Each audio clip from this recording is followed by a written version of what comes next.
आपने ऐसे लोग तो देखे ही होंगे जो कुछ ना कुछ नया ट्राई करते ही रहते हैं। कभी फुटबॉल की स्किल, कभी क्रिकेट की स्किल, कभी गिटार, कभी जिम, कभी कैलिस्थेनिक्स। कुछ ना कुछ तो उनमें से नया ट्राई करते ही रहेंगे। क्या आपको पता है दिक्कत उनके अंदर नहीं, दिक्कत में भी आपके अंदर हो सकती है।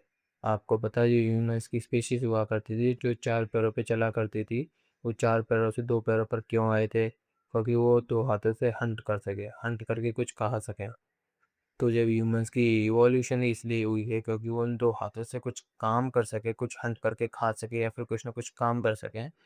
आज से 20-30 साल पहले भी देखा जाए, 90s के टाइम पर भी ओवरऑल इंडिया में ज़्यादातर स्टेट्स और गाँव में हाथ से ही काम किया जाता था। पर आजकल मॉडर्न वर्ल्ड में कोई हाथ से काम करना ही नहीं चाहता, कोई बॉडी का यूज़ करना ही नहीं चाहता। अगर किसी बच्चे को आधा किलोमीटर दूर भी जाना तो भी वो एक्टिवा या फिर बाइक से जाता है।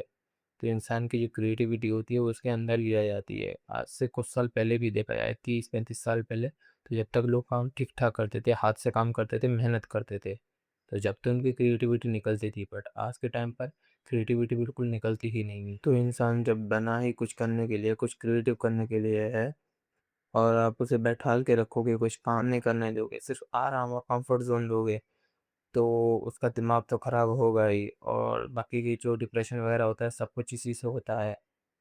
तो अगर आपको डिप्रेशन, ओवर थिंकिंग वगैरह कुछ भी होता है तो उसका मेन रीज़न यही है कि आप कुछ करते नहीं हो।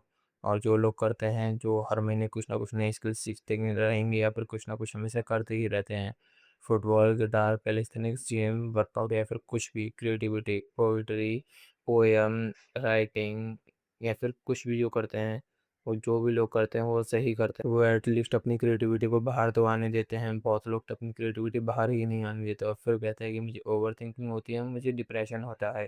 अगर आप काम करोगे तो आपको ओवर थिंकिंग होगी ही नहीं। ओवर थिंकिंग क्यों होती है? ओवर थिंकिंग होती है कि अगर मैं ये करूँगा तो क्या होगा, ये करूँगा तो क्या होगा। आपको सोचना नहीं, आपको बस करना है।